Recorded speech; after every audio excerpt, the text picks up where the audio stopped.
علامہ اقبال میرے پسندیدہ شاعر ہیں۔ اس جملے میں دو اسم موجود ہیں، ایک شاعر اور دوسرا علامہ اقبال۔ شاعر جو ہے وہ اسم نکرہ ہے کیونکہ یہ عام نام ہے، اس لیے ہم اس کو اسم نکرہ کے کالم میں لکھیں گے، جبکہ علامہ اقبال جو ہے وہ خاص نام ہے کیونکہ یہاں پر شاعر کو اس کا نام لے کر مخاطب کیا جا رہا ہے، اس لیے علامہ اقبال کو ہم اسم معرفہ کے کالم میں لکھیں گے۔ فائزہ بہت محنتی طالبہ ہے۔ اس جملے میں بھی دو اسم موجود ہیں، ایک فائزہ اور دوسرا طالبہ۔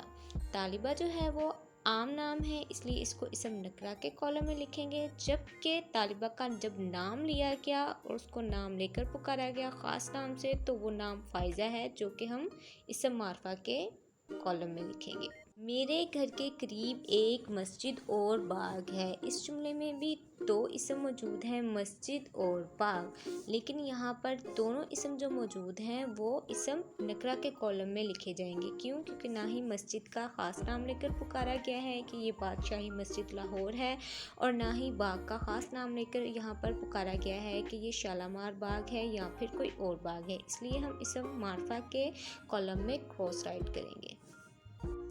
لاہور شہر کا شالامار باغ بہت مشہور ہے۔ اس جملے میں تین اسم موجود ہیں، لاہور، شہر، شالامار باغ۔ شہر جو ہے وہ اسم نکرہ کے کالم میں لکھیں گے کیونکہ کسی بھی جگہ کے نام کو جب عام زبان میں پکارا جاتا ہے تو اس کو اسم نکرہ کہتے ہیں، جبکہ لاہور اور شالامار باغ کسی جگہ کے خاص نام ہیں، یعنی شالامار باغ کو ہی پکاریں گے، کسی اور باغ کو نہیں پکاریں گے، اور لاہور شہر ہی رہے گا، فیصل آباد کو ہم لاہور نہیں پکاریں گے، اس لیے یہ دونوں جو ہیں اسم معرفہ کے کالم میں لکھے جائیں گے۔ جنگل میں بہت سارے درخت تھے۔ اس جملے میں دو اسم موجود ہیں، جنگل اور درخت، ان دونوں اسموں کو ہم اسم نکرہ کے کالم میں لکھیں گے کیونکہ اس جملے میں نہ ہی درخت کا کوئی خاص نام بتایا گیا ہے اور نہ ہی جنگل کا کوئی خاص نام بتایا گیا ہے، اس لیے اس جملے میں اسم معرفہ موجود نہیں ہے۔ اسم معرفہ کے کالم میں ہم کراس رائٹ کریں گے۔ گلاب کو پھولوں کا بادشاہ کہا جاتا ہے۔ اس جملے میں تین اسم موجود ہیں، گلاب، پھول، بادشاہ۔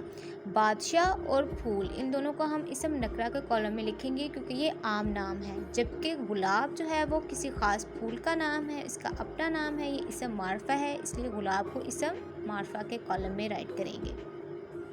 مس لائبہ میری پسندیدہ استانی ہیں۔ اس جملے میں دو اسم موجود ہیں، ایک استانی اور دوسرا لائبہ، لیکن استانی جو ہے وہ عام زبان میں بولا جاتا ہے استاد کو، اس لیے ہم اس کو اسم نکرہ کے کالم میں رائٹ کریں گے، لیکن استانی کا جب نام لیا گیا تو وہ اسم معرفہ کہلائے گی کیونکہ خاص نام لیا گیا ہے، اس لیے لائبہ کو ہم اسم معرفہ کے کالم میں رائٹ کریں گے۔ میں کرکٹ اور فٹ بال شوق سے کھیلتا ہوں۔ اس جملے میں دو اسم موجود ہیں، ایک کرکٹ اور دوسرا فٹ بال، یہ دونوں مشہور کھیل کے نام ہیں اور دونوں جو ہیں خاص نام ہیں کسی بھی کھیل کے، اور خاص نام کو اسم معرفہ کہتے ہیں، اس لیے ان دونوں کو ہم اسم معرفہ کے کالم میں رائٹ کریں گے۔ اس جملے میں اسم نکرہ موجود نہیں ہے، کوئی بھی عام نام نہیں موجود، اس لیے ہم اسم نکرہ کے کالم میں کراس رائٹ کریں گے۔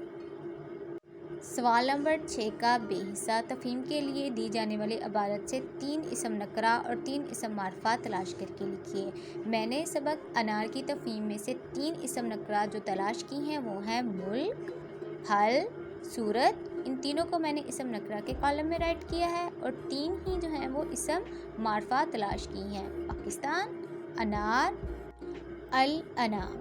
ڈیئر اسٹوڈنٹس، آپ سبق انار کی تفہیم میں سے اپنی مرضی سے بھی 3 اسم نکرہ اور 3 اسم معرفہ تلاش کر کے اس کالم میں رائٹ کر سکتے ہیں۔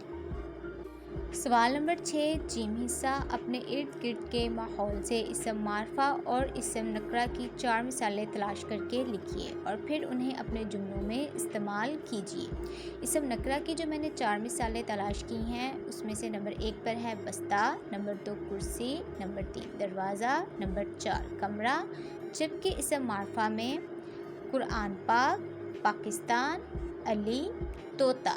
میں نے یہ 4 مثالیں اسم نکرہ اور اسم معرفہ کی تلاش کر کے لکھی ہیں۔ آپ اس کے علاوہ بھی اپنے ارد گرد کے ماحول سے اسم نکرہ اور اسم معرفہ کی مثالوں کو تلاش کر کے لکھ سکتے ہیں، اور پھر ان تلاش کی گئی مثالوں کو آپ اپنے جملوں میں استعمال کریں گے، یعنی ان مثالوں کے جملے جو ہیں وہ اپنی نوٹ بک پر لکھیں گے۔